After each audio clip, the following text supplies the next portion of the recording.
మా సెక్రటరీ గారు 2 మాటలు మాట్లాడిన తర్వాత కాదు నువ్వు మాట్లాడాలి, నువ్వు సంవత్సరం అయింది మాట్లాడు, అలవాటైంది అబ్బాయికి వాళ్ళు మాట్లాడతారు మన కంపెనీలో వాళ్ళు. సరే ఓకే ఓకే ఓకే. మాది స్వగ్రామం సాతులూరు, నసరావుపేట దగ్గర. మా నాన్నగారు మిలిటరీలో పనిచేసి మిలిటరీలో అయిపోయిన తర్వాత వినుకొండ వచ్చాడు. నేను వినుకొండలో పుట్టి పెరిగా.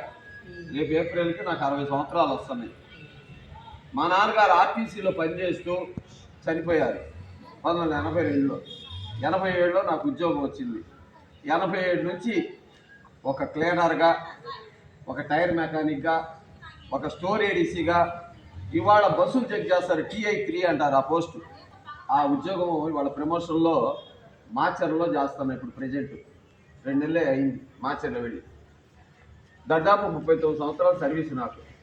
అయితే మనిషి మనం ఎట్ట పుట్టాము అనే దానికంటే కూడా మన యొక్క శాతలు గొప్ప వాళ్ళని చేస్తాయి.